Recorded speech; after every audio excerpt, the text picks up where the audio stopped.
LeBron, you've referred to year 21 as your prime year. Deion Sanders, someone as a kid, right? Yeah, you for looked sure. up to. Absolutely. What about him and what he's doing at Colorado speaks to you?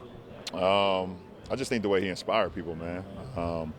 Obviously, he got the old saying of, when you look good, you feel good. When you feel good, you play good. And when you play good, they pay good. So, I feel like that's instilled in me since I was a kid. But more importantly, just what he's been able to inspire. You look at that program that was 1-12 last year, and they've already won 3 games, through 5 weeks. So I think that's just super dope, and it's a lot because of him and what he's instilled in those players, what he's instilled in those young men to be greater than just football players. I think that's just the ultimate leader when it comes to that. So as much respect to Deion and the rest of that program. He says, "Don't allow my confidence to offend your insecurity." Right? That's all it is. Don't allow my confidence to affect your insecurities, man. That's all it's about. So sticking with year 21, right? Yeah. You're going to be only 6th guy in league history to do this. Yeah. Can you name the other 5? Trivia time. Can I name the other 5 guys at 21? Okay, hold on. You got Dirk. Boom. You got Dirk. You got Vince Carter. Bingo. Robert Parrish. Correct. Kevin Willis. Yes. And one more. Wow, 21. Old playoff foe of yours? Old playoff foe of mine. Who? He wore 21 at one point in his career, KG? too. KG. Yeah, KG. Okay, yeah. So you take all of their averages, and no disrespect, they're all legends, right? Sure, But you add up all of what they scored in their 21st season combined, 24 points per game. You're coming off a season where you averaged close to 29. What's going to allow you this year to sustain that level of success? Well, for me, it's all about my health and in my mindset. If I'm able to keep my mind fresh, I think, however your mind is, or everything else falls into place. So, keeping my mind fresh, keeping it in tune, keeping it intact for the marathon will allow my body to perform after that. So, if I'm on the floor, I know I can perform at a high level. So, just that's what it's about. When we last saw you, you weren't so fresh, right? The end of last Yeah. season, it was taxing physically, it was taxing mentally. Yep. What allowed you to get back into the space where you're like, you know what, I got more left in the tank? Well, I knew I had, a lot left in the tank, but it was just, was I still willing to put the work in, and if I ever get to a point where I feel like I'm cheating the game, or I don't put the work in, or I'm not showing up for my workouts, or I'm not getting to the arena early to get ready for games, things of that nature, then I start to question myself. So, but I think the most inspiring thing I had this summer was just being around my boys and my little girl, being around my wife a lot, and just locking in on my family, and they just continue to inspire me. Being able to coach Bryce's team down at Peach Jam in Augusta, Georgia, give me some inspiration. Being around Bronny, seeing him go to USC, and obviously before the unfortunate event, but just seeing him continue to climb as a young man, and then my daughter now being playing volleyball now too, so she inspired me as well. So that just gave me even more confidence that I know I could keep it going because they inspire me so much. We're all happy to hear that Bronny's health is moving in the up and up. Sure. Absolutely. You said you're going to dedicate this season to him. Yeah. How will that manifest itself? I think it's going to manifest itself in just the way, the man above has planned it, and the kid inspired me so much to see the way he had to go through this summer, to see where he is today, is nothing short of remarkable. Probably one of the strongest people I've ever been around. And, like I said, I dedicate this season to Bronny just because I've seen everything he had to endure this summer to where he is today. So playing for him. For the first time in your Laker tenure since you had AD as a teammate, your contracts aren't aligned. He goes beyond you now. How has he set up his time with this franchise to potentially be the next face, maybe when you're no longer on the court with the Lakers? He is the face, and he's another. You look at all these numbers that surround this facility, all the greats that's come here, and AD is one of them. So I was very happy and extremely proud, and just super dope to see him get that extension, to be a part of this franchise for years and years and years, and it's been a treat so far playing alongside of him, and I hope we can do some great things. And one non-Laker question. So sometime this summer, USA basketball lost to Canada. And all of a sudden, Yeah, within yeah. a day, we're hearing that LeBron James, a.k.a. Nick Fury, is Yeah. calling up all the superhero friends to bring the team together. Yeah. How much truth was there to that? We know that you told us you have interest in playing for that team. Yeah. No, I do have a lot of interest in playing in Paris. Obviously, it's a lot to be had, here with the Lakers, obviously, in this season. But got a lot of interest on playing in Paris with Team USA. I have a history of playing with Team USA. Obviously, everyone knows that, and we have a lot of great players here in America. So You talked to some of those guys? we've been in communication. I appreciate it. We'll see you on the court for the Lakers first. Yeah, first things first. Austin, I had to start with a boilerplate question. After any guy signs a $50 million plus contract, what's the first thing you bought? I went and got fitted for new golf clubs, bought a whole new set, driver through putter. Was hoping to help my game a little bit, but didn't. But that was the first thing I bought. Tell me about your Team USA experience. What did you take away from being around all that talent, playing in these top-level games against some of the best players in the world? Yeah, I mean, I took a lot from it. The experience was great. Obviously, we didn't finish the way we wanted to. Had a chance to, go do something special, and we fell short of that. But the experience was great. Was, like you said, had the opportunity to be around a lot of, all-stars, guys that are very solidified in this league, and coaches as well. Was just in a position to be able to learn from all of them. If it was approach to games, the way they practice, the way they, watch film, just a little bit of everything. I have to apologize. There's been a tweet going around. I guess I broke the news to you coming to the Lakers back on draft day a couple years ago. I misspelled your last name, Reaves, R-E-E-V-S. It happens all the time. But no one is mistaking your name now. Today we saw you taking a picture next to LeBron James and Anthony Davis, in a sense, the Lakers' big three. What's the ascension been like for you? To say the least, I've had an unbelievable last, honestly 2 years, but a really unbelievable last like 4 or 5 months. This is my dream. This is everything I've ever wanted to do.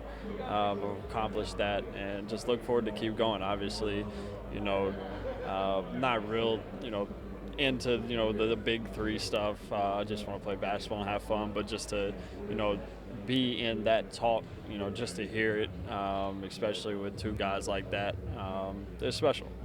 When you look back at last year, you guys had so much success from really the trade deadline on through the start of the Western Conference Finals. What can you replicate from that time, and what do you look back and say, you know what, we got to clean that up if we want to get to the next level? Yeah, I feel like just if we could be a little more structured, and it wasn't anything that, I don't think we really could have done any better, just being, kind of thrown together after the trade deadline. Didn't have a lot of games. Obviously, Bron was out some. I think AD was out some. Just not being able to really fully get that continuity. We were really playing off talent. That's one thing we can clean up, things where we know we can get something good late in games, like, just being able to kind of, do what Denver did to us. They would late game, they would be struggling, have 2 or 3 possessions where they needed to get something good, and they knew exactly what they were going to get to. So that's really the thing. But other than that, just build the chemistry. We have a lot of talent. So, that's the main thing I think we can get better at. What have you noticed out of Anthony Davis as we head into the season here? He has a new contract. Everybody is talking about, he impressed at the mini camp. Darvin raving about how his body looks. But what stood out to you about AD? Just the way he's shooting the ball. For the past 2 years I've been around him, I've been begging him to shoot more threes, even when he wasn't shooting it great. I know what he's capable of. Everybody knows what he's capable of. When the bubble year when they won it, he was shooting the ball well. And if he can just get that down the way that he had it, just being very average at the least, makes him very unguardable. So very impressed with the way he's shooting the ball right now. We talked a little bit about it last year during the playoffs. You've allowed your mind to go there. What would it be like to win a championship with this franchise, with LeBron James as a teammate? Now that you got pretty close, halfway there, 8 out of the 16 wins, have you continued to ponder that thought, and do you think it's a possibility for this year? I do, and I think that's our mindset going forward. Obviously having that, run to the Western Conference Finals, that was unbelievable. But, I remember looking at Bron in the first series, like, this might be the most fun I've ever had playing basketball. He was like, just wait, it just gets better. And he was right. Obviously, falling short in the Western Conference Finals, sucked, but it was a lot of fun. And, you kind of get that feel of what, it could be. And, that's all I want to do. I want to win a championship. And what's going to be your role if you guys do that? What's your career in year 3 versus the start? Obviously, people, are expecting more. I expect more from myself. Just hold myself to a high standard as a basketball player, and just try to continue to get better. But at the end of the day, play winning basketball. There's a lot of people that can go put up really good numbers and not play winning basketball. And that's not my goal. My goal is to win. Darvin, how do you separate having the team recognize that they built something last year while also saying, well, that doesn't guarantee us anything this year? I mean, I just think, you stay true to your work habits. We got to reestablish our winning habits, and that's coming in every day. The daily process leads to progress. And it's easy to get caught up in expectations and what the end result will be. Well, if you just focus on that and you constantly talk about that, you totally miss the journey. And you tend to skip steps, when it's that type of atmosphere. So what we're going to do is every day, we're going to come in here and try to get better at something. Try to improve upon what we were able to do last year. Last year was a lot of heavy lifting. Now, obviously, we were able to make some key acquisitions that allowed us to turn the corner and really excel in the postseason. Ultimately, not ending the way we wanted it to end, but yet setting us up to come in this year with a focus and to really have a chance to build that chemistry, that continuity even sooner. LeBron ended last season with 40-plus points in 40-plus minutes after obviously dealing with some health stuff, his foot in particular.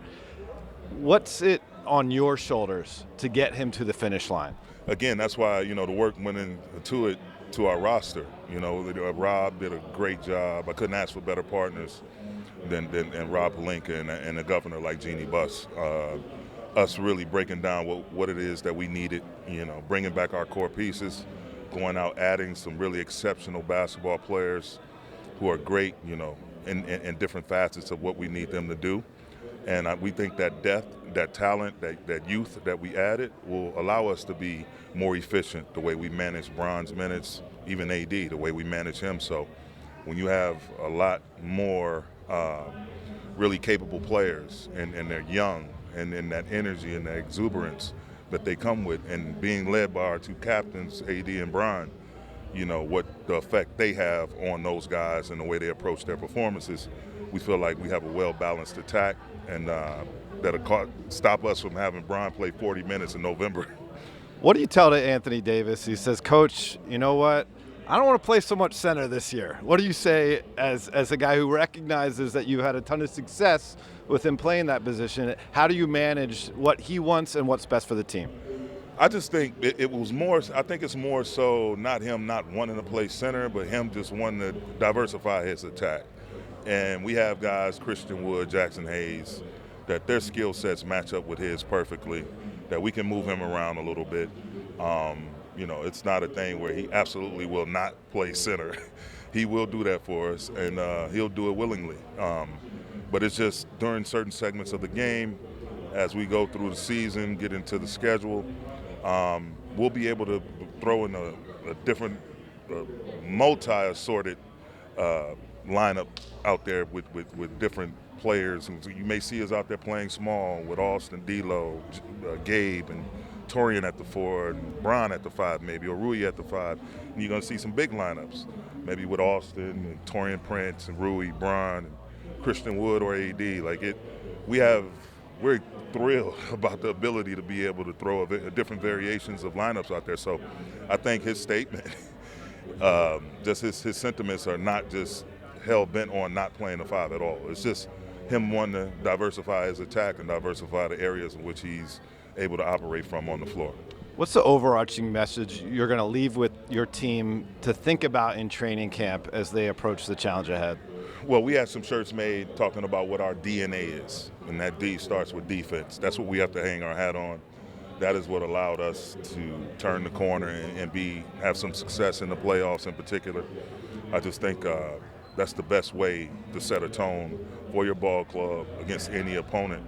We have enough points in that locker room. We're going to figure out ways to score. We got the talent to put up big points, but if we're not defending, we're not doing the little things, if we're not doing the dirty work, that's what that is. That has to be our DNA. And the competitiveness, the commitment to it, the communication, and the care factor, that supports that DNA, the trust, the passion, the sacrifice that it takes if you want to achieve anything at a high level. And finally, one more on LeBron. There's only been 6 guys, including him, to play season 21 of their career. And you look, and no disrespect to these guys, but Kevin Garnett wasn't leading a championship team at that point. Kevin Willis wasn't. Vince Carter, Robert Parrish. You know, that's the group we're talking about. LeBron's attempting to be LeBron. What allows him to do that? Just his preparation. You know, the time he spends doing his research and pouring in resources into himself to make sure that he's not only available, but available at a high level. And I think that's why you see him performing at the level he's at. And he's been arguably the most selfless elite superstar that we've had in this league ever. And so he understands that how much his teammates mean, how much they support him, and he also understands how to allow them to support him, whether it be on the floor in different scenarios. And so, again, us putting together a well-balanced roster is going to help him excel that much more, and hopefully in an efficient manner. Appreciate it. Thanks, Darvin. Thank you, Dave. Thank you.